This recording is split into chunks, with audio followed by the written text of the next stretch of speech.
엄마가 임신했어.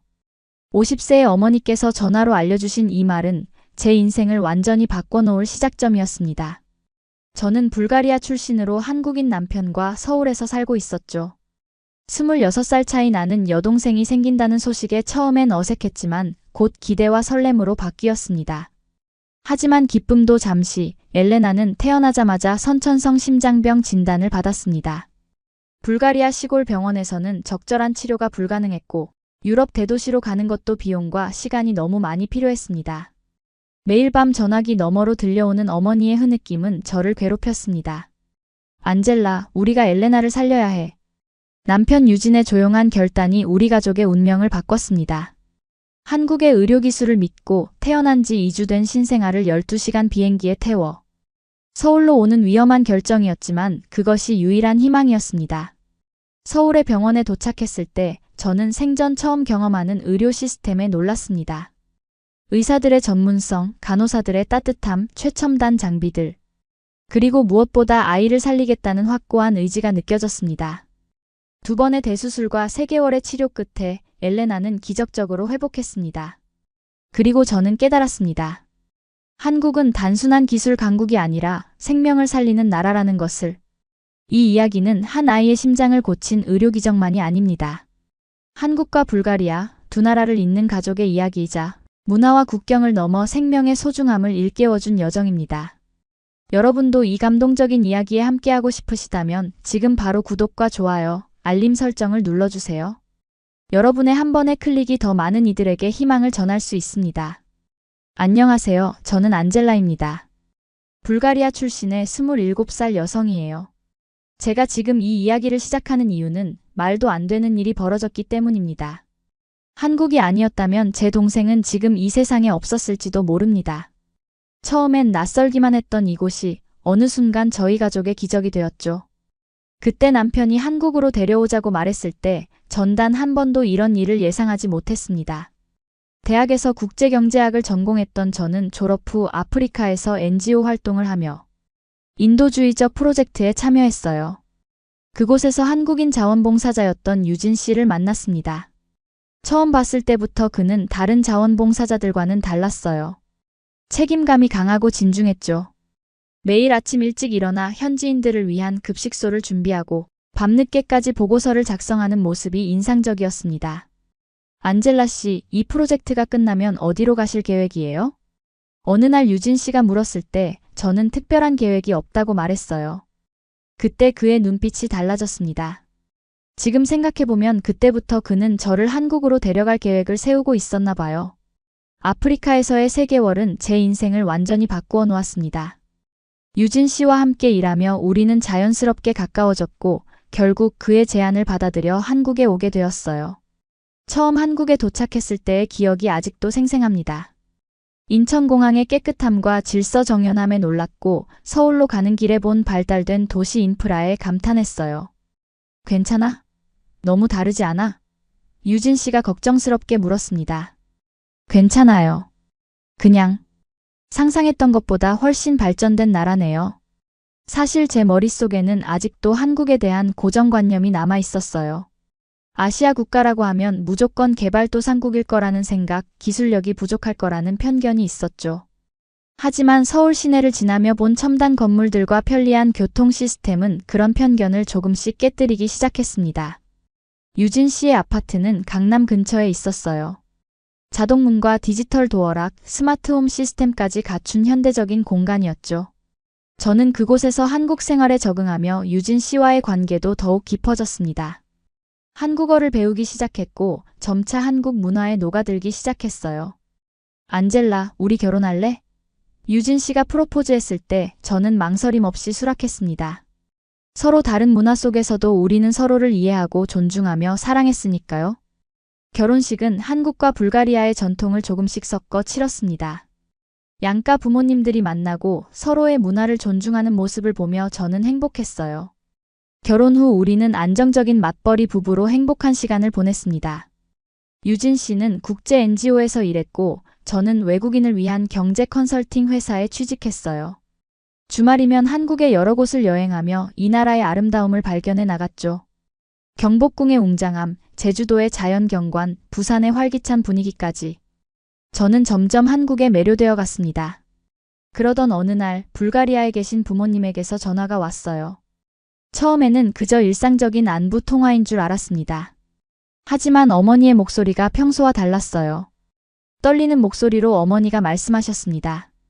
안젤라, 엄마가 임신했어. 순간 귀를 의심했습니다. 어머니는 당시 50세였어요. 임신이라니 말도 안 되는 일이었죠. 하지만 그것은 사실이었습니다. 무려 50세에 자연 임신을 하신 거예요. 의사들도 놀랐다고 했습니다. 처음에는 건강 문제를 우려했지만 검사 결과 태아는 건강해 보였고 어머니도 임신을 유지하기로 결정하셨어요. 안젤라, 네가 26살에 동생을 얻게 될 줄은 몰랐구나. 아버지의 웃음소리가 전화기 너머로 들려왔습니다. 저에게는 이미 3살 터울의 남동생과 여동생이 있었는데 이제는 무려 26살 차이 나는 막내 여동생이 생기게 된 겁니다. 처음에는 어색하고 믿기지 않았지만 시간이 지나면서 저도 남편도 이 특별한 상황을 받아들이고 기뻐하기 시작했어요. 저희는 불가리아에 방문하여 어머니의 임신 중반기를 함께 보내기도 했습니다. 어머니의 배가 불러오는 것을 보며 저는 이상한 감정을 느꼈어요. 제가 태어났을 때의 모습이 이랬을까, 동생들이 태어날 때 이랬을까 생각하며 신기했죠. 한국으로 돌아와서도 저희는 매주 화상통화로 어머니의 상태를 확인했습니다. 그리고 출산 예정일이 다가오자 저는 불가리아로 갈 계획을 세웠어요. 그러나 예상보다 2주 일찍 어머니는 진통을 느끼셨고 병원으로 달려가셨습니다. 저는 그날 밤 한국에서 초조하게 소식을 기다렸어요. 그리고 마침내 아버지의 전화가 왔습니다. 축하한다, 안젤라. 내 여동생이 태어났어. 이름은 엘레나야. 저는 기쁨의 눈물을 흘렸습니다. 유진 씨도 함께 기뻐했어요. 우리는 곧바로 비행기표를 예약하고 불가리아로 향했습니다. 하지만 그때까지만 해도 우리 가족에게 닥칠 위기는 전혀 예상하지 못했어요. 불가리아 소피아 공항에 도착했을 때 아버지는 평소와 달리 어두운 표정으로 저희를 맞이했습니다. 그 순간 제 심장은 쿵 내려앉았어요. 무언가 잘못되었다는 것을 직감했죠. 엘레나가 어떻게 됐어요? 제가 떨리는 목소리로 물었습니다. 아버지는 한숨을 쉬며 말씀하셨어요. 병원에서 아이에게 문제가 있다고 했다. 심장에 문제가 있대. 그 말을 듣는 순간 온몸에 전류가 흐르는 듯 했습니다. 우리는 서둘러 병원으로 향했어요. 병원에 도착하자 어머니는 울고 계셨고 작은 인큐베이터 안에는 갓 태어난 엘레나가 누워 있었습니다. 그렇게 작고 연약해 보였어요. 선천성 심장병입니다. 의사가 차분하게 설명했습니다. 심실 중격 결손증과 동맥관 개존증이 있어요. 수술이 필요합니다. 의학 용어는 생소했지만 상황의 심각성은 이해할 수 있었어요. 엘레나의 심장에는 구멍이 있고 혈관이 제대로 닫히지 않았다는 것. 그리고 그것을 치료하기 위해서는 수술이 필요하다는 것. 언제 수술할 수 있나요? 유진 씨가 물었습니다. 의사는 머뭇거리며 대답했어요. 문제는 우리 병원에서는 신생아 심장 수술을 할 수 있는 시설이 부족합니다. 소피아 중앙병원으로 이송해야 하고 거기서도 소아심장 전문의가 부족한 상황이에요. 그날 밤 우리 가족은 병원 대기실에서 긴 토론을 했습니다. 소피아 중앙병원은 불가리아에서 가장 큰 병원이지만 소아심장 수술 성공률이 높지 않다는 소문이 있었어요. 게다가 대기자 명단이 길어 수술까지 몇 달이 걸릴 수도 있다고 했습니다. 이웃나라 병원은 어떨까? 아버지가 제안했어요. 비용이 너무 많이 들 거예요. 어머니가 걱정스럽게 말했습니다. 보험이 적용되지 않을 테니까. 저희 가족은 중산층이었지만 해외 의료비를 감당하기는 어려웠어요. 특히 신생아 심장 수술은 비용이 천문학적일 수 있었죠. 밤새 고민하고 인터넷을 검색했지만 마땅한 해결책을 찾지 못했습니다. 다음 날 엘레나는 소피아 중앙병원으로 이송되었어요. 그곳에서 만난 전문의는 상황을 더 자세히 설명해 주었습니다. 아이의 상태는 심각합니다. 수술은 빠를수록 좋지만 현재 우리 병원에는 적합한 장비가 부족해요. 해외 치료를 고려해 보시는 게 어떨까요? 그 말을 들은 어머니는 더욱 절망했습니다. 저도 무력감을 느꼈어요. 태어난 지 일주일도 안 된 아기가 이런 시련을 겪다니 너무 잔인했죠. 유진 씨는 조용히 병원 밖으로 나갔고 한참 후에 돌아왔습니다. 안젤라, 잠깐 이야기 좀 할까? 그가 제 손을 잡았어요. 병원 카페테리아에서 유진 씨는 조용히 말했습니다. 안젤라, 데리고 와. 한국에서 수술하자. 처음에는 그의 말을 이해하지 못했어요. 뭐라고요? 엘레나를 한국으로 데려오자고. 한국은 소아 심장 수술 분야에서 세계적인 수준이야. 내가 알아봤어. 유진 씨는 스마트폰을 꺼내 검색 결과를 보여주었습니다. 서울대병원, 세브란스병원 등 한국의 유수한 병원들이 소아 심장 수술에서 높은 성공률을 자랑한다는 내용이었어요. 특히 신생아 심장 수술 분야에서는 세계 최고 수준이라고 했습니다. 하지만 비용은요? 외국인이 한국에서 수술받으면 얼마나 들까요? 제가 걱정스럽게 물었어요. 그것도 알아봤어. 한국에는 외국인 환자를 위한 의료 프로그램이 있어. 물론 전액 지원은 아니지만 상당 부분 도움을 받을 수 있을 거야. 그리고 나머지는 우리가 어떻게든 해결하면 돼. 유진 씨의 결단력 있는 모습에 저는 감동했습니다. 하지만 여전히 불안했어요. 외국인 신생아가 한국 병원에서 수술을 받을 수 있을지, 절차는 어떻게 되는지, 비용은 정말 감당할 수 있을지. 수많은 의문이 떠올랐습니다. 그날 밤 저희는 가족 회의를 열었어요. 유진 씨는 준비해온 자료들을 하나하나 설명했습니다. 한국의 의료 시스템, 소아 심장병 수술의 성공률, 외국인 환자 지원 프로그램 등에 대해서요. 아버지는 처음에는 의심스러워했지만 점차 설득되는 모습이었어요. 정말 가능할까? 어머니가 희망과 불안이 섞인 눈빛으로 물었습니다. 네, 어머님. 제가 책임지겠습니다. 유진 씨가 확신에 찬 목소리로 대답했어요. 결국 우리는 엘레나를 한국으로 데려가기로 결정했습니다. 의사의 동의를 얻고 필요한 서류를 준비하고 비행기 표를 예약했어요.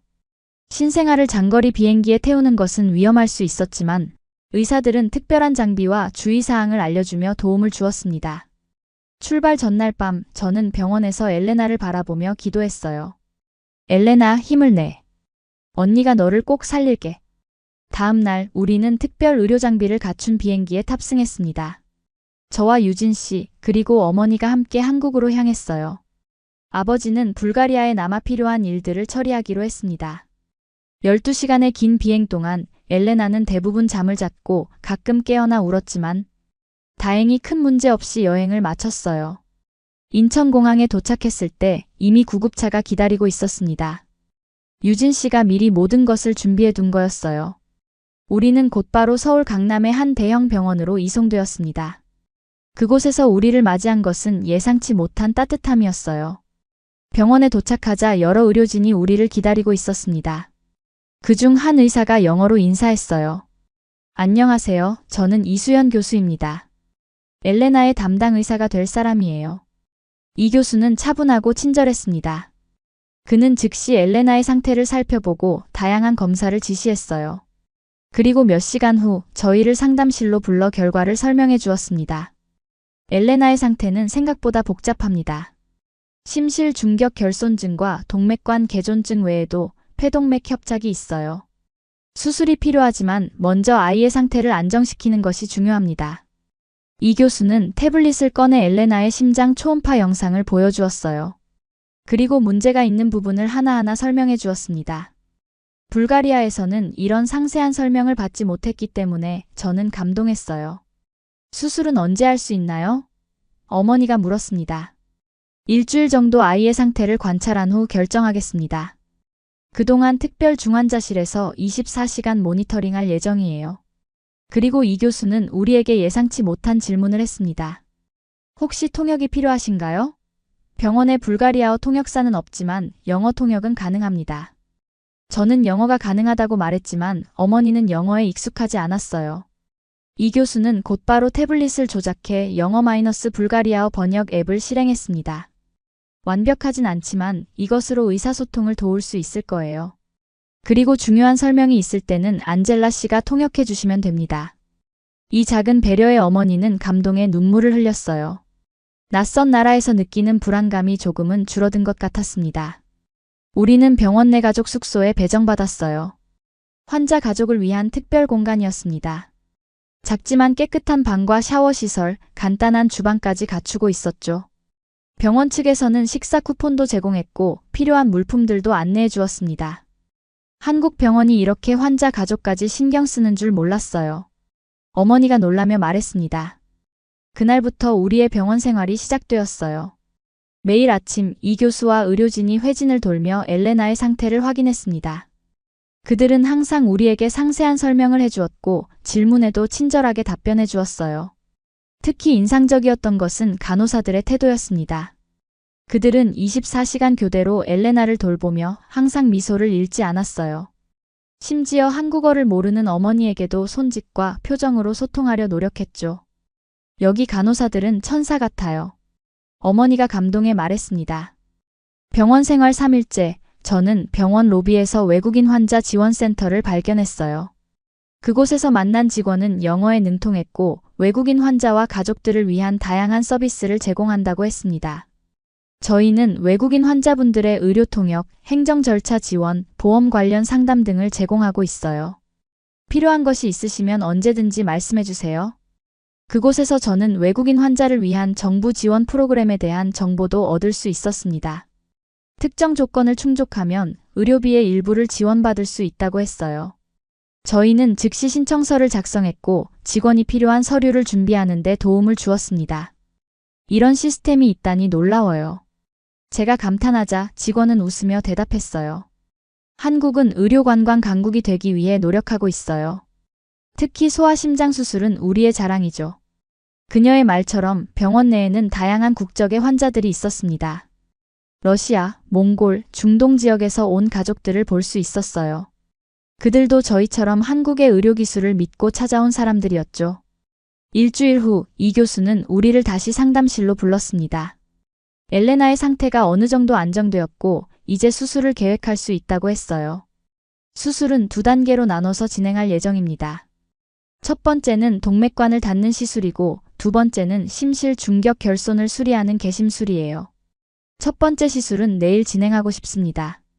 이 교수는 태블릿으로 수술 과정을 시각적으로 보여주며 설명했어요. 복잡한 의학 용어도 쉽게 풀어서 설명해 주었죠.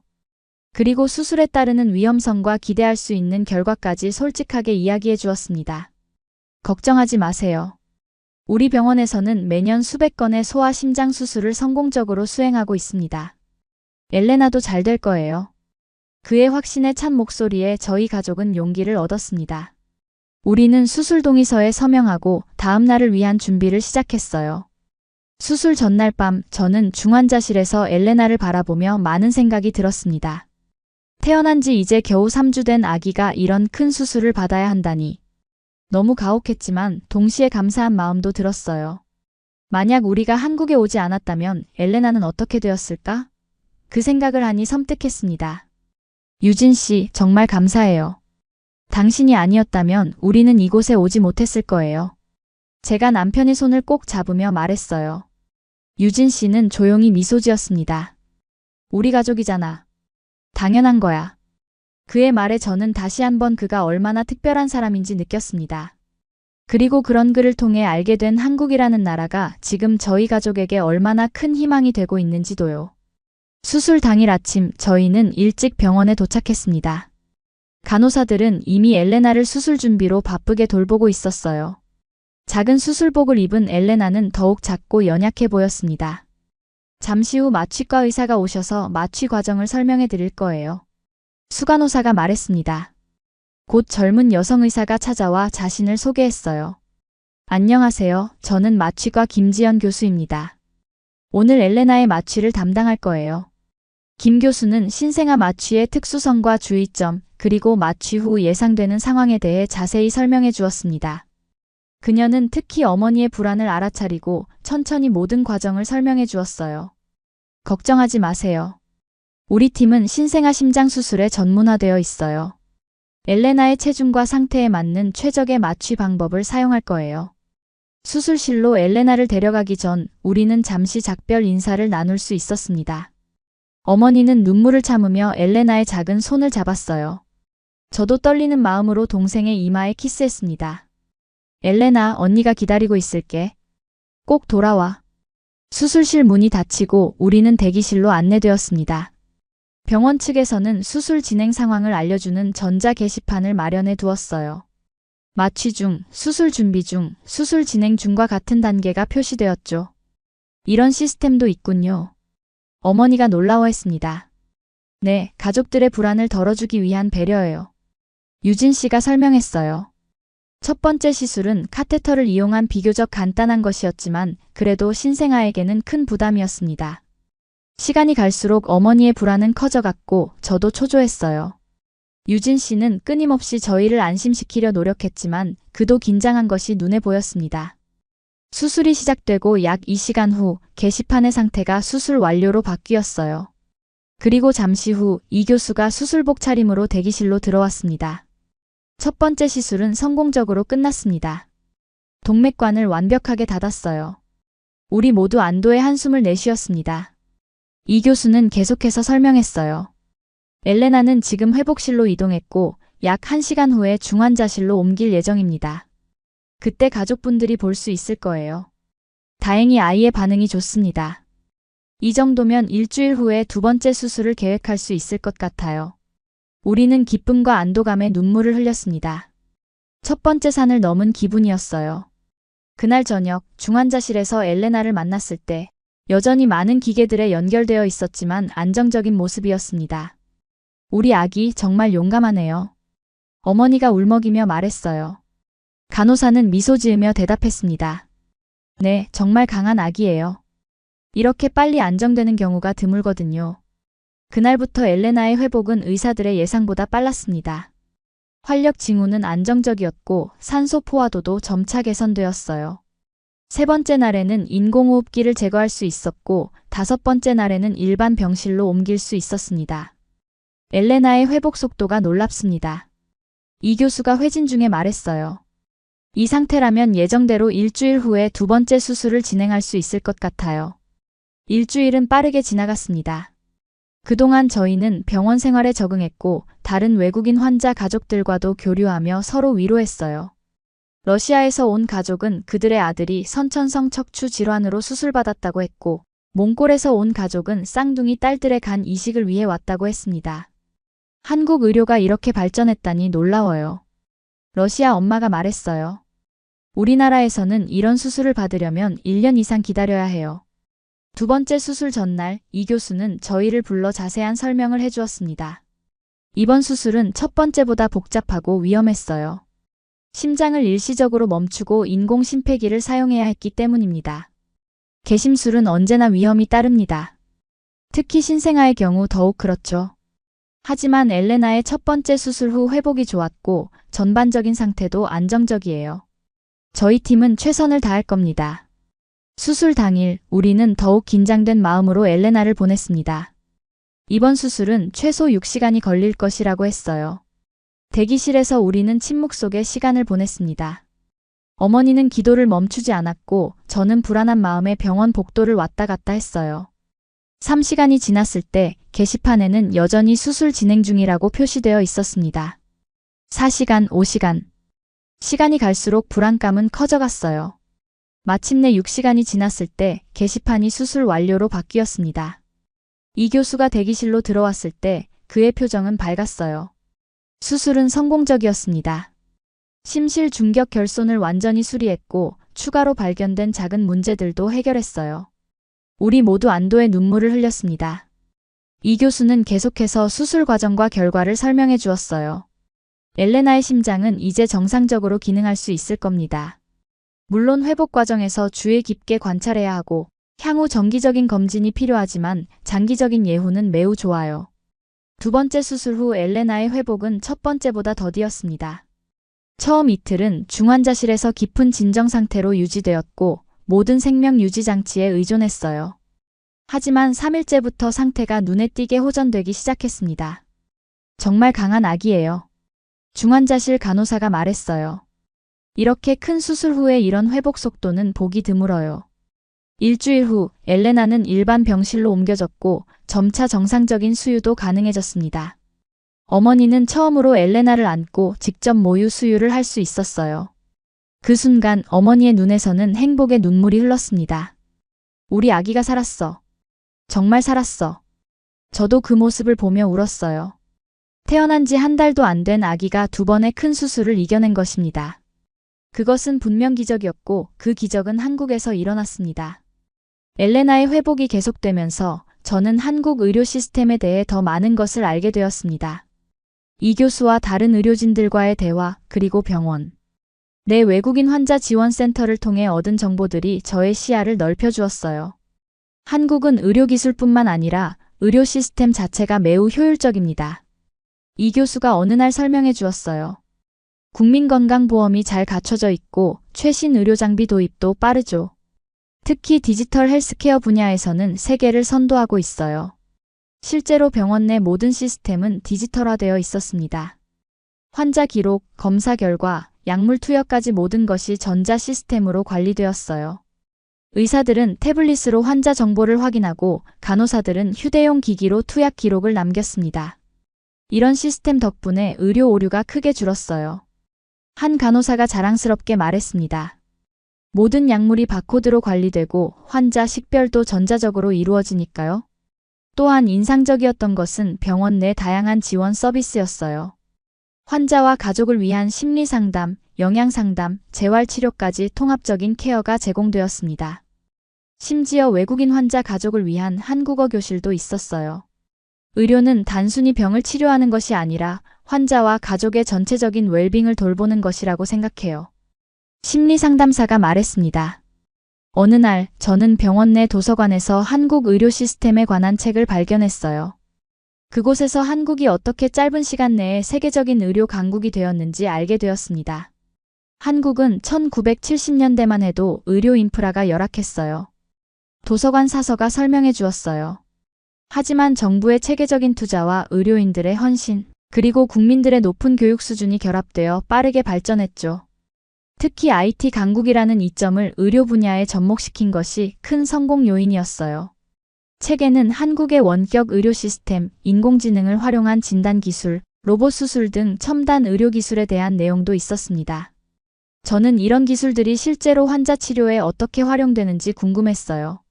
이 교수님, 한국에서는 정말 로봇이 수술을 하나요? 제가 호기심에 물었습니다. 이 교수는 웃으며 대답했어요. 로봇이 독립적으로 수술하는 건 아니고 의사가 로봇을 조종하는 거예요. 다빈치 수술 시스템이라고 불리는데 미세한 움직임이 가능해서 복잡한 수술에 많이 사용됩니다. 우리 병원에도 있어요. 보러 가실래요? 그렇게 이 교수의 안내로 저희는 로봇 수술실을 견학할 수 있었습니다. 실제 수술이 진행 중이어서 유리창 너머로만 볼 수 있었지만 그 정교한 기계와 의사들의 숙련된 움직임은 마치 미래에 온 것 같은 느낌이었어요. 놀랍군요. 어머니도 감탄했습니다. 병원 생활이 계속되면서 우리는 의료진들과 더 가까워졌습니다. 그들은 단순히 전문가로서의 역할만 하는 것이 아니라 인간적인 관심과 배려를 보여주었어요. 특히 엘레나를 담당하는 간호사들은 마치 가족처럼 우리를 대해주었습니다. 오늘은 엘레나가 정말 잘 먹었어요. 그리고 처음으로 웃는 것 같았어요. 한 간호사가 기쁘게 알려주었죠. 이런 작은 순간들이 우리에게 큰 위로가 되었습니다.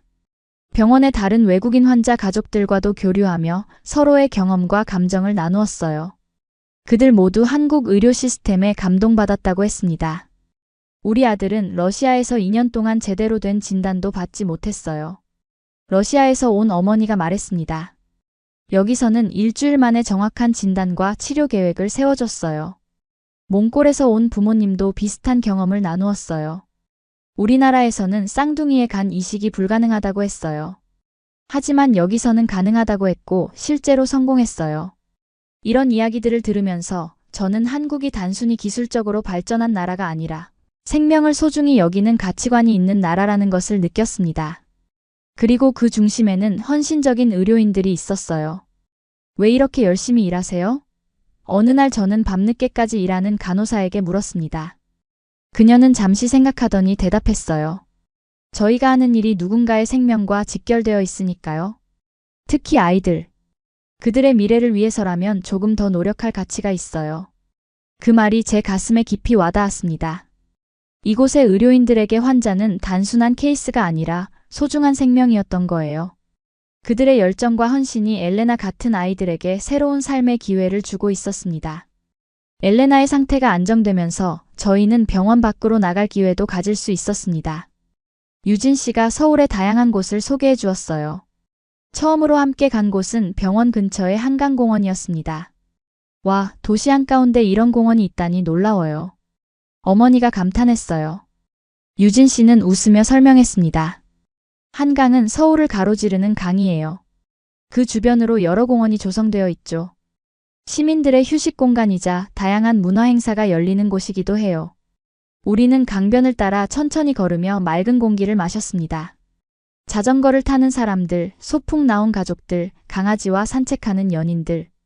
평화로운 일상의 모습이 보기 좋았어요. 강 건너편으로 보이는 서울의 스카이라인은 마치 미래 도시 같았습니다. 서울은 정말 발전된 도시네요. 불가리아의 소피아와는 완전히 달라요. 제가 말했어요. 유진 씨는 고개를 끄덕였습니다. 서울은 전통과 현대가 공존하는 도시예요. 600년 역사의 궁궐과 첨단 빌딩이 함께 있죠. 다음에는 경복궁에 가보는 건 어때요? 그렇게 우리는 틈틈이 서울의 명소들을 방문했습니다.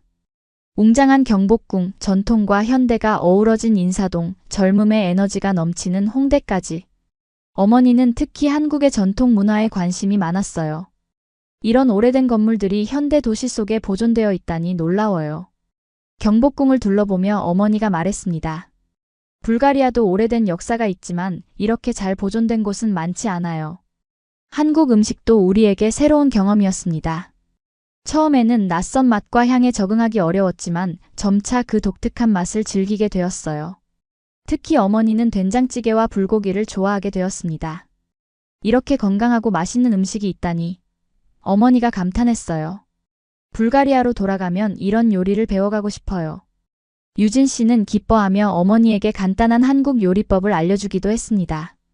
그들은 음식을 통해 더 가까워졌고 언어의 장벽도 조금씩 허물어졌어요.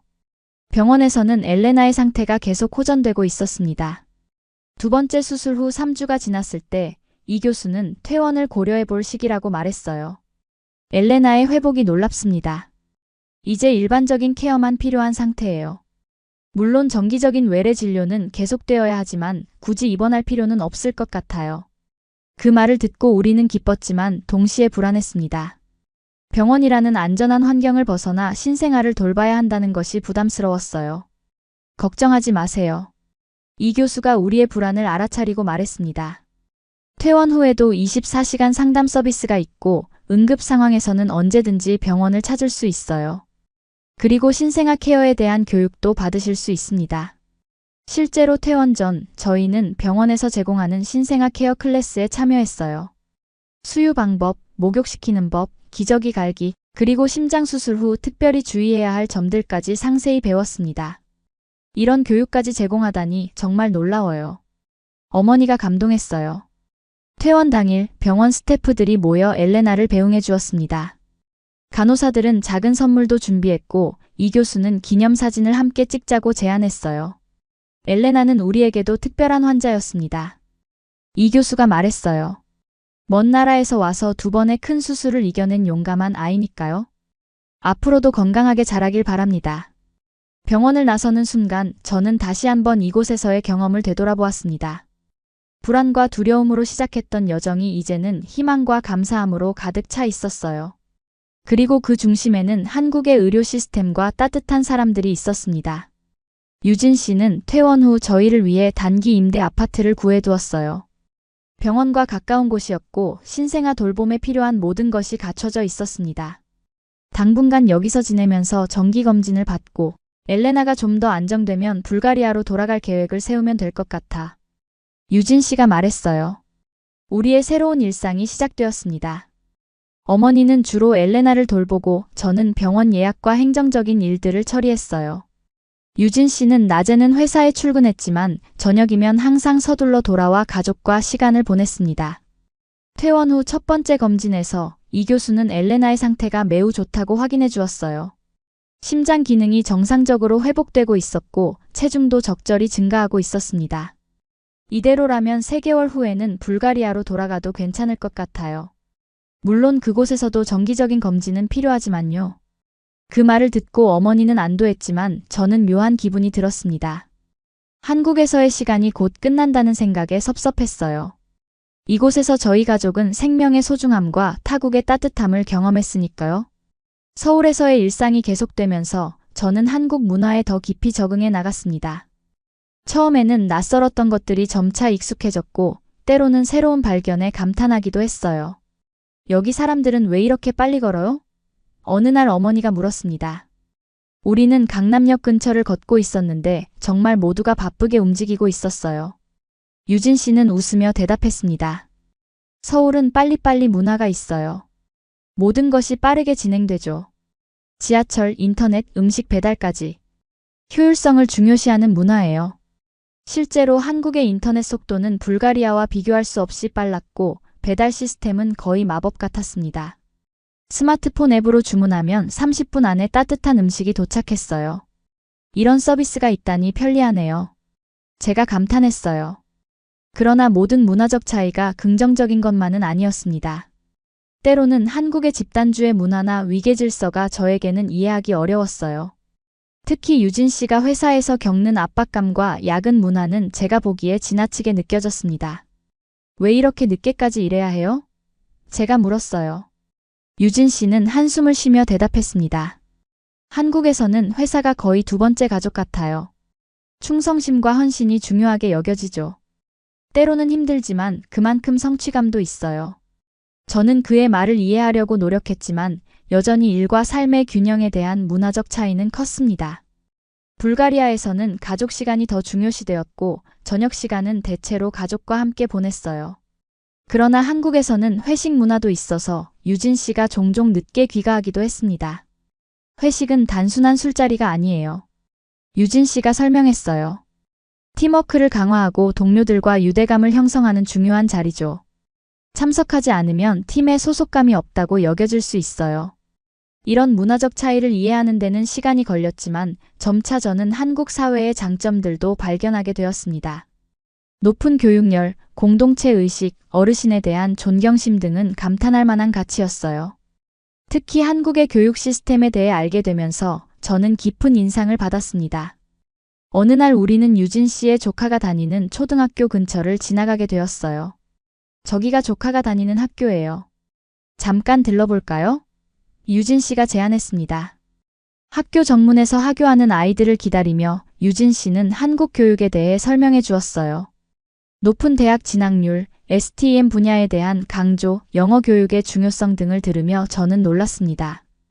그래서 한국이 이렇게 빠르게 발전할 수 있었군요. 제가 말했어요. 맞아요. 교육이 국가 발전의 원동력이었죠. 자원이 부족한 나라였지만 인적 자원을 개발함으로써 경제 성장을 이룰 수 있었어요. 이런 대화를 통해 저는 한국의 성공 비결을 조금씩 이해하게 되었습니다. 그리고 그것이 의료 분야에서도 이어져 엘레나 같은 아이들에게 생명의 기회를 주고 있다는 사실에 감사했어요. 일상 속에서도 한국 문화의 특별함을 발견하는 순간들이 있었습니다. 어느 날 우리는 지하철을 타고 이동하던 중 한 노인이 탑승하자 즉시 여러 젊은이들이 자리를 양보하는 모습을 보았어요. 자연스럽게 어르신을 배려하네요. 제가 감탄했습니다. 유진 씨는 미소 지으며 설명했어요. 한국에서는 어르신 공경이 중요한 가치예요. 유교 문화의 영향이죠. 또 다른 날에는 길에서 지갑을 잃어버린 외국인 관광객이 경찰의 도움을 받는 모습을 보았습니다. 경찰은 영어로 소통하며 친절하게 도움을 주고 있었어요. 외국인에게도 이렇게 친절하네요. 어머니가 말했습니다. 한국은 관광객들에게 친절한 나라가 되기 위해 노력하고 있어요. 특히 의료 관광은 중요한 산업으로 성장하고 있죠. 이런 일상적인 관찰을 통해 저는 한국이 단순히 기술적으로 발전한 나라가 아니라 인간적인 가치와 전통을 소중히 여기는 나라라는 것을 느꼈습니다. 그리고 그것이 의료 시스템에도 반영되어 환자를 단순한 케이스가 아닌 사람으로 대하는 문화를 만들어냈다고 생각했어요. 병원 검진을 위해 정기적으로 방문하면서 저는 한국 의료 시스템의 또 다른 측면을 발견했습니다. 예약 시스템의 효율성, 대기 시간의 최소화, 의료진의 전문성 등이 인상적이었어요. 다른 나라에서는 의사를 만나기 위해 몇 시간씩 기다리는 경우가 많아요. 러시아에서 온 환자 가족이 말했습니다.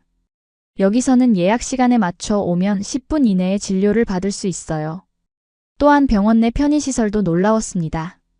카페, 식당, 은행, 약국까지 모든 것이 한 건물 안에 있어 환자와 가족의 편의를 최대한 고려했어요. 이런 디테일까지 신경 쓰는 것이 한국적인 서비스의 특징인 것 같아요. 제가 유진 씨에게 말했습니다. 유진 씨는 고개를 끄덕였어요. 한국에서는 정성이라는 개념이 중요해요. 마음을 다해 최선을 다하는 것이죠. 그것이 의료 서비스에도 반영되는 것 같아요. 이런 문화적 경험과 관찰을 통해 저는 점차 한국에 대한 이해를 넓혀갔습니다. 처음에는 낯설고 때로는 이해하기 어려웠던 문화적 차이들이 이제는 저에게 새로운 시각을 제공해 주었어요. 엘레나의 회복이 계속되면서 우리 가족은 한국에서의 생활에 더욱 적응해 갔습니다. 퇴원 후 한 달이 지났을 때 이 교수는 엘레나의 상태가 매우 안정적이라고 확인해 주었어요. 심장 기능이 정상으로 돌아오고 있어요. 엘레나는 이제 일반 아기들처럼 성장할 수 있을 겁니다. 이 교수가 기쁘게 말했습니다. 그 말을 들은 어머니는 기쁨의 눈물을 흘렸어요. 정말 감사합니다, 교수님. 한국에 오지 않았다면 우리 아이는. 이 교수는 따뜻하게 어머니의 손을 잡았습니다. 저희가 할 수 있는 일을 했을 뿐이에요.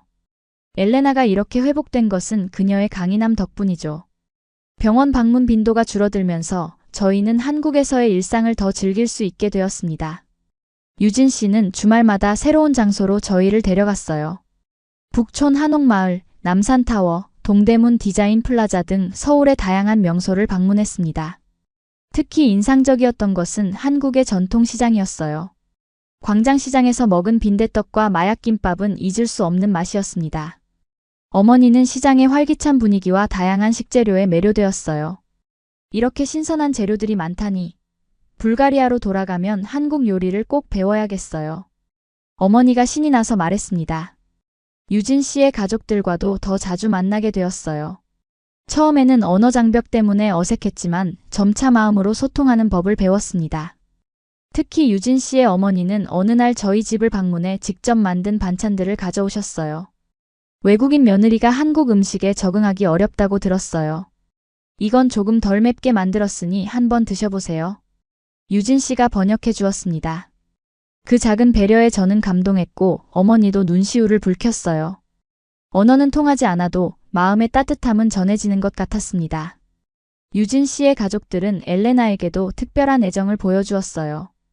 그들에게 엘레나는 단순한 시누이의 동생이 아니라 한국의 의료기술로 살아난 특별한 아이였습니다. 유진 씨의 어머니는 엘레나를 위해 전통 돌잡이 용품을 준비해 주셨고 100일 축하도 한국식으로 해주고 싶다고 하셨어요. 한국에서는 아기의 100일과 돌이 중요한 의미를 가져요. 유진 씨가 설명했습니다. 특히 건강하게 자라길 바라는 마음을 담아 축하하죠. 이런 문화적 경험을 통해 저희 가족은 한국과 더 깊은 유대감을 형성해 갔습니다.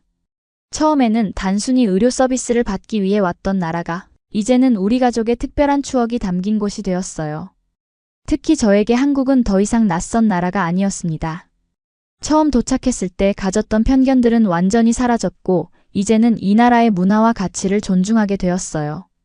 한국어도 조금씩 배우기 시작했고 간단한 인사와 감사 표현은 할 수 있게 되었습니다. 안녕하세요, 감사합니다, 맛있어요. 제가 한국어로 말하면 현지인들은 항상 기뻐하며 격려해 주었어요. 유진 씨는 제 변화를 보며 자랑스러워했습니다. 안젤라, 당신은 정말 적응력이 뛰어나요. 많은 외국인들이 한국 문화에 적응하는 데 어려움을 겪는데 당신은 정말 잘하고 있어요. 그의 말에 저는 웃으며 대답했어요. 당신 덕분이에요. 그리고 한국이라는 나라가 저희 가족에게 보여준 따뜻함 덕분이죠. 엘레나가 태어난 지 100일이 되는 날 저희는 한국식 100일 잔치를 열었습니다. 유진 씨의 가족들과 병원에서 만난 친구들 그리고 이 교수와 의료진들까지 초대했어요. 한국의 전통 의상인 한복을 입은 엘레나는 모두의 시선을 사로잡았습니다. 와, 정말 예쁘네요. 이 교수가 감탄했어요. 태어났을 때 그 작고 약했던 모습이 믿기지 않을 정도예요. 100일 잔치에서는 한국 전통 음식들이 가득했고 유진 씨의 어머니가 준비한 100일 떡은 특히 인상적이었습니다. 모두가 엘레나의 건강과 행복을 기원하며 잔을 들었어요. 이 아이는 두 나라의 사랑을 받으며 자랄 겁니다. 유진 씨가 건배사를 했어요. 불가리아와 한국 두 나라의 좋은 점을 모두 가진 특별한 아이로요. 그 말에 모두가 박수를 치고 웃었습니다. 저는 그 순간 문화적 차이를 넘어선 인간적인 유대감을 강하게 느꼈어요. 국적과 언어가 달라도 생명을 소중히 여기는 마음은 같다는 것을요. 100일 잔치가 끝난 후 이 교수는 저희에게 중요한 소식을 전했습니다. 엘레나의 상태가 매우 안정적이에요. 이제 불가리아로 돌아가도 괜찮을 것 같습니다. 물론 그곳에서도 정기적인 검진은 필요하지만요. 그 말을 들은 순간 저는 기쁨과 아쉬움이 뒤섞인 복잡한 감정을 느꼈습니다. 고향으로 돌아갈 수 있다는 것은 기쁜 일이었지만 한국을 떠난다는 생각에 마음이 무거웠어요. 불가리아로 돌아갈 수 있다는 소식을 들은 후 저희 가족은 깊은 대화를 나누었습니다. 어머니는 고향으로 돌아가고 싶어 했지만 저는 한국에서의 경험이 더 필요하다고 느꼈어요. 엄마, 저는 조금 더 한국에 머물고 싶어요. 제가 조심스럽게 말했습니다. 여기서 배울 것이 많고 엘레나의 건강을 위해서도 좋을 것 같아요. 어머니는 잠시 생각하더니 고개를 끄덕였어요. 내 말이 맞아. 하지만 나는 아버지가 걱정돼. 그리고 불가리아에 있는 너의 형제들도 엘레나를 보고 싶어 할 거야. 결국 우리는 타협점을 찾았습니다. 어머니는 먼저 불가리아로 돌아가고 저와 엘레나는 한국에 몇 개월 더 머물기로 했어요. 그동안 저는 한국어를 더 배우고 한국과 불가리아 간의 의료 협력 가능성도 모색해 보기로 했습니다. 유진 씨는 제 결정을 전적으로 지지해 주었어요. 좋은 생각이에요. 당신이 한국과 불가리아 사이의 다리 역할을 할 수 있을 거예요. 특히 의료 분야에서요. 어머니가 불가리아로 돌아가기 전 우리는 한국의 여러 지역을 여행했습니다. 부산의 해운대 해변, 경주의 역사 유적지, 제주도의 아름다운 자연 풍경까지. 그 여행을 통해 어머니는 한국의 다양한 모습을 볼 수 있었고 더 깊은 인상을 받았어요. 한국은 정말 아름다운 나라구나. 제주도의 한라산을 바라보며 어머니가 말했습니다. 기술만 발전한 게 아니라 자연과 역사도 잘 보존하고 있어. 마침내 어머니의 출국일이 다가왔습니다. 인천공항에서 작별 인사를 나누는 순간 우리 모두 눈물을 참을 수 없었어요. 잘 지내렴. 그리고 우리 엘레나도 건강하게 자라길 바란다. 어머니가 엘레나를 안아주며 말했습니다. 한국에 정말 감사해. 이 나라가 우리 아이를 살렸으니까. 어머니가 떠난 후 저와 유진 씨 그리고 엘레나는 새로운 일상을 시작했습니다. 저는 한국어 학원에 등록했고 의료 통역에 관심을 갖게 되었어요. 특히 외국인 환자들을 위한 의료 서비스 개선에 기여하고 싶다는 생각이 들었습니다. 제가 경험한 것처럼 다른 외국인들도 한국의 의료 서비스를 쉽게 접할 수 있으면 좋겠어요. 제가 유진 씨에게 말했어요. 유진 씨는 제 아이디어에 큰 관심을 보였고 관련 기관들을 소개해 주었습니다. 한국보건산업진흥원, 의료관광지원센터 등에서 외국인 환자 지원 프로그램에 대해 알아볼 수 있었어요. 당신의 경험은 정말 가치 있어요. 불가리아와 한국 사이의 의료 협력을 증진시킬 수 있을 거예요. 그렇게 저는 점차 제 미래의 방향을 찾아가기 시작했습니다. 단순히 한국에서 머무는 것이 아니라 두 나라를 연결하는 역할을 하고 싶었어요. 특히 엘레나처럼 고난을 겪는 아이들을 돕고 싶었습니다. 그러던 어느 날 이 교수로부터 흥미로운 제안을 받았어요. 병원에서 진행하는 글로벌 의료 협력 프로젝트에 참여해보지 않겠냐는 것이었습니다. 안젤라 씨의 이야기와 경험은 많은 사람들에게 영감을 줄 수 있어요. 이 프로젝트를 통해 다른 나라 환자들에게 한국 의료를 알리는 데 도움을 주시면 좋겠습니다. 그 제안은 제게 새로운 가능성을 열어주었어요. 저는 흔쾌히 수락했고 곧 병원의 국제협력팀과 함께 일하기 시작했습니다. 주로 동유럽 국가들을 대상으로 한국 의료 시스템을 소개하고 환자들의 한국 방문을 돕는 역할이었어요. 이 일을 통해 저는 더 많은 사람들의 이야기를 들을 수 있었습니다. 러시아에서 온 뇌종양 환자, 우크라이나에서 온 화상 환자, 폴란드에서 온 척추장애 아동 등. 그들 모두 한국 의료에서 희망을 찾아왔고 대부분 좋은 결과를 얻어갔어요. 안젤라 씨가 있어 정말 다행이에요. 우크라이나에서 온 환자가 말했습니다. 당신의 경험담을 듣고 용기를 얻었어요. 그리고 슬라브어를 아는 사람이 있어 의사소통도 훨씬 수월했고요. 이런 경험들을 통해 저는 점차 제 사명을 발견해 나갔습니다. 한국과 동유럽 사이의 의료가교 역할을 하는 것, 그것이 제가 할 수 있는 일이었어요. 엘레나의 사례를 통해 알게 된 한국 의료의 우수성을 더 많은 사람들에게 알리고 그들이 적절한 치료를 받을 수 있도록 돕는 것. 유진 씨는 제 결정을 전적으로 지지해 주었습니다. 당신은 정말 특별한 일을 하고 있어요. 많은 생명을 구하는 데 기여하고 있는 거예요. 그의 말에 저는 가슴이 뭉클했어요. 한국에 온 지 1년이 지난 시점에서 저는 이제 명확한 목표를 가지게 되었습니다. 그리고 그 목표를 향해 나아가는 과정에서 한국이라는 나라와 더욱 깊은 유대감을 형성하게 되었어요. 엘레나가 태어난 지 1년이 되는 날, 저희는 한국에서 특별한 돌잔치를 열었습니다. 유진 씨의 가족들, 병원 의료진들, 그리고 국제협력팀 동료들까지 모두 모였어요. 한복을 입은 엘레나는 1년 전 그 작고 아픈 아기가 맞나 싶을 정도로 건강하고 활기찼습니다. 돌잡이에서 엘레나가 무엇을 집을까요? 유진 씨의 어머니가 설레는 목소리로 물었어요. 한국 전통에 따라 아기 앞에 여러 물건을 놓고 어떤 것을 먼저 집는지 보는 돌잡이 의식을 준비했습니다. 연필학자, 돈부, 실장수, 청진기 의사 등 여러 상징적인 물건들이 놓여 있었어요. 청진기를 집으면 의사가 된대요. 유진 씨가 농담처럼 말했습니다. 어쩌면 이 교수님처럼 아픈 아이들을 살리는 의사가 될지도 몰라요. 모두의 기대 속에 엘레나는 천천히 손을 뻗었습니다. 그리고 놀랍게도 청진기를 집어들었어요. 순간 환호성이 터졌고 이 교수는 감동한 듯 박수를 쳤습니다. 운명인가 봐요. 엘레나가 의사가 되어 다른 아이들을 살릴 거예요. 이 교수가 기쁘게 말했어요. 그 순간 저는 불현듯 깨달음을 얻었습니다. 엘레나의 경험이 단순히 우리 가족만의 이야기가 아니라 더 많은 사람들에게 희망을 줄 수 있는 이야기라는 것을요. 그리고 저 역시 이 이야기를 통해 더 많은 사람들을 도울 수 있다는 것을. 돌잔치 후 저는 제 경험을 바탕으로 블로그를 시작했습니다. 한국 의료의 기적 엘레나의 이야기라는 제목으로 불가리아어와 영어로 글을 써나갔어요. 처음에는 그저 우리 가족의 경험을 기록하는 수준이었지만 점차 동유럽 지역의 환자들에게 한국 의료에 대한 정보를 제공하는 플랫폼으로 발전했습니다. 당신의 블로그 덕분에 용기를 얻었어요. 루마니아에서 메시지를 보내온 한 어머니가 말했습니다. 우리 아들도 비슷한 심장 문제가 있어요. 한국 치료에 대해 더 알고 싶어요. 이런 반응들이 늘어나면서 저는 블로그를 넘어 더 적극적인 활동을 시작했습니다.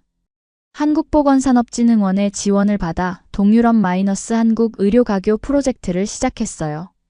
이 프로젝트는 동유럽 환자들에게 한국 의료 정보를 제공하고 실질적인 치료 연계를 도와주는 것이 목적이었습니다. 안젤라 씨의 아이디어는 정말 혁신적이에요. 한국보건산업진흥원의 담당자가 말했어요. 환자의 시각에서 본 한국 의료의 장점을 알리는 것은 매우 효과적인 접근법이죠. 이 프로젝트를 통해 저는 정기적으로 동유럽 국가들을 방문하여 한국 의료 설명회를 개최했습니다. 불가리아, 루마니아, 세르비아 등에서 많은 관심을 받았고 실제로 여러 환자들이 한국 치료를 선택하게 되었어요. 특히 고향인 불가리아에서의 활동은 매우 의미 있었습니다. 처음 방문했을 때 지역 신문에서 엘레나의 이야기를 크게 다루었고 많은 사람들이 관심을 보였어요.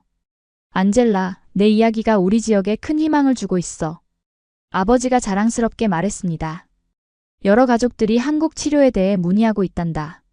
저는 불가리아 의료진들과도 협력하기 시작했어요. 한국의 의료기술과 시스템을 소개하고 가능하다면 의료진 교류 프로그램도 추진하고 싶었습니다. 소피아 중앙병원의 몇몇 의사들은 큰 관심을 보였고 한국 병원과의 협력 가능성을 타진하기 시작했어요. 한국의 소아심장 수술 기술은 정말 배울 점이 많습니다. 소피아 중앙병원의 심장 전문의가 말했어요. 의료진 연수 프로그램이 있다면 참여하고 싶습니다. 이런 반응에 힘입어 저는 한국으로 돌아와 더 체계적인 프로그램을 구상했습니다. 이 교수와 병원 국제협력팀의 도움으로 동유럽 의료진 연수 프로그램을 기획했어요. 이 프로그램은 동유럽 국가의 의사들이 한국에서 단기 연수를 받을 수 있도록 하는 것이었습니다. 이런 프로그램이 양국 의료 발전에 큰 도움이 될 거예요. 이 교수가 지지해 주었어요. 우리의 기술을 공유하고 서로 배울 수 있는 기회가 될 테니까요. 프로그램 기획이 한창이던 어느 날 유진 씨가 특별한 제안을 했습니다. 안젤라, 우리 이제 정식으로 NGO를 설립하는 게 어떨까요? 생명의 달이라는 이름으로 아픈 아이들을 위한 국제 의료 지원 단체를 만드는 거예요. 그의 제안에 저는 깊이 감동했습니다. 유진 씨는 제 꿈을 실현시키기 위해 자신의 경력까지 바꿀 준비가 되어 있었어요. 그는 국제 NGO에서의 경험을 살려 새로운 단체의 운영을 맡겠다고 했습니다. 정말 그렇게 해도 괜찮을까요? 제가 걱정스럽게 물었어요. 물론이죠. 우리가 경험한 기적을 다른 가족들도 경험할 수 있도록 돕는 것, 그것이 우리가 할 수 있는 가장 의미 있는 일이라고 생각해요. 그렇게 저희는 생명의 달이라는 NGO를 설립하기 위한 준비를 시작했습니다. 법적 절차, 후원 모금, 협력 병원 섭외 등 많은 준비가 필요했지만 유진 씨와 저는 열정적으로 임했어요. 놀랍게도 많은 사람들이 저희의 활동에 관심을 보이고 지원해 주었습니다. 이 교수를 비롯한 의료진들은 자문위원으로 참여했고 한국보건산업진흥원에서는 초기 운영 자금을 지원해 주었어요. 심지어 유진 씨의 회사에서도 직원들의 봉사활동을 통해 도움을 주겠다고 했습니다. 많은 분들이 도와주시니 정말 감사해요. 제가 감동하며 말했습니다. 당신의 이야기와 열정이 사람들을 움직인 거예요. 유진 씨가 대답했어요. 엘레나의 경험이 다른 아이들에게도 희망이 되고 있어요. NGO 설립 준비와 함께 저는 정기적으로 불가리아를 방문하여 가족들과 시간을 보냈습니다. 엘레나는 양국을 오가며 건강하게 자라고 있었고 저의 형제들도 엘레나와 특별한 유대감을 형성해 나갔어요. 엘레나는 정말 특별한 아이야. 제 여동생이 말했습니다. 두 나라의 사랑을 받으며 자라고 있으니까. 엘레나가 2살이 되었을 때 생명의 달이 NGO가 정식으로 출범했습니다. 서울에서 열린 창립 행사에는 많은 의료진과 지원자들이 참석했고 저희의 첫 번째 지원 대상자로 세르비아의 심장병 어린이 2명이 선정되었어요. 이제 시작일 뿐이에요. 유진 씨가 창립 연설에서 말했습니다. 앞으로 더 많은 아이들에게 생명의 기회를 전해줄 수 있기를 바랍니다. NGO 활동이 본격화되면서 저는 더 많은 아이들과 가족들을 만나게 되었습니다. 그들의 이야기를 듣고 그들의 아픔을 함께 나누며 저는 제가 하는 일의 의미를 더 깊이 느꼈어요. 안젤라 씨 덕분에 희망을 얻었습니다. 세르비아에서 온 어머니가 말했어요. 당신처럼 저희도 기적을 경험할 수 있을까요? 네, 물론이죠. 한국의 의료진들이 최선을 다할 거예요. 그리고 저희 NGO가 모든 과정을 도와드릴 겁니다. 그렇게 저는 점차 더 많은 가족들에게 희망을 전하는 역할을 하게 되었습니다. 엘레나의 경험을 시작으로 생명의 달인은 동유럽과 한국 사이의 실질적인 의료 협력 채널이 되어갔어요. 3년이 지난 지금 저희 NGO를 통해 50명 이상의 아이들이 한국에서 치료를 받았고 대부분 성공적인 결과를 얻었습니다. 또한 10명 이상의 동유럽 의료진이 한국에서 연수를 받고 돌아가 자국의 의료 발전에 기여하고 있어요. 안젤라, 당신이 시작한 일이 이렇게 많은 생명을 구하고 있어요. 이 교수가 최근 NGO 성과 보고회에서 말했습니다. 엘레나의 이야기가 이렇게 아름다운 결실을 맺을 줄 누가 알았겠어요? 저는 감동하며 대답했어요. 모든 것이 한국에서의 경험 덕분입니다. 이 나라가 저희 가족에게 보여준 따뜻함과 전문성이 저에게 영감을 주었어요. 엘레나는 이제 건강한 5살 아이로 자라고 있습니다. 한국어와 불가리아어를 모두 구사하며 양국을 오가는 생활에 자연스럽게 적응했어요. 그녀의 심장은 완전히 건강해졌고 정기검진에서도 항상 좋은 결과를 보여주고 있습니다. 엄마, 나 나중에 이 교수 선생님처럼 의사 될 거야. 엘레나가 어느 날 갑자기 말했어요. 아픈 아이들 고쳐주는 의사. 그 말을 들은 순간 저는 눈물이 왈칵 쏟아졌습니다. 돌잡이에서 청진기를 집었던 그 순간이 떠올랐고 어쩌면 그것이 정말 운명이었을지도 모른다는 생각이 들었어요. 그래, 엘레나. 넌 정말 멋진 의사가 될 거야. 저는 딸을 꼭 안아주었습니다. 이제 저희 가족은 서울과 소피아를 오가며 살고 있습니다. 6개월은 한국에서, 6개월은 불가리아에서 지내며 양국의 문화와 가치를 모두 경험하고 있어요. 유진 씨는 NGO 운영을 위해 회사를 그만두고 전업으로 활동하고 있으며 저는 의료통역과 문화교류 프로그램을 담당하고 있습니다. 우리 가족이 두 나라의 다리 역할을 하고 있네요. 유진 씨가 어느 날 말했어요. 엘레나처럼 말이죠. 그의 말에 저는 깊이 공감했습니다. 엘레나의 심장에 다리가 놓여진 것처럼 저희 가족도 두 나라 사이에 다리를 놓고 있었어요. 그리고 그 다리를 통해 더 많은 생명이 구해지고 더 많은 문화적 이해가 이루어지고 있었습니다. 한국은 이제 저에게 단순한 남편의 나라가 아닙니다. 저의 딸이 새 생명을 얻은 곳이자 저의 인생에 새로운 목적을 준 곳이에요. 그리고 무엇보다 생명의 소중함과 인간적인 따뜻함을 배운 곳입니다. 오늘도 저는 새로운 환자 가족과 상담하며 그들에게 희망의 메시지를 전합니다. 한국은 기적을 만드는 나라입니다. 우리 엘레나가 그랬던 것처럼 여러분의 아이도 새로운 기회를 얻을 수 있을 거예요. 그렇게 저는 제 경험을 통해 더 많은 사람들에게 희망을 전하는 역할을 계속하고 있습니다.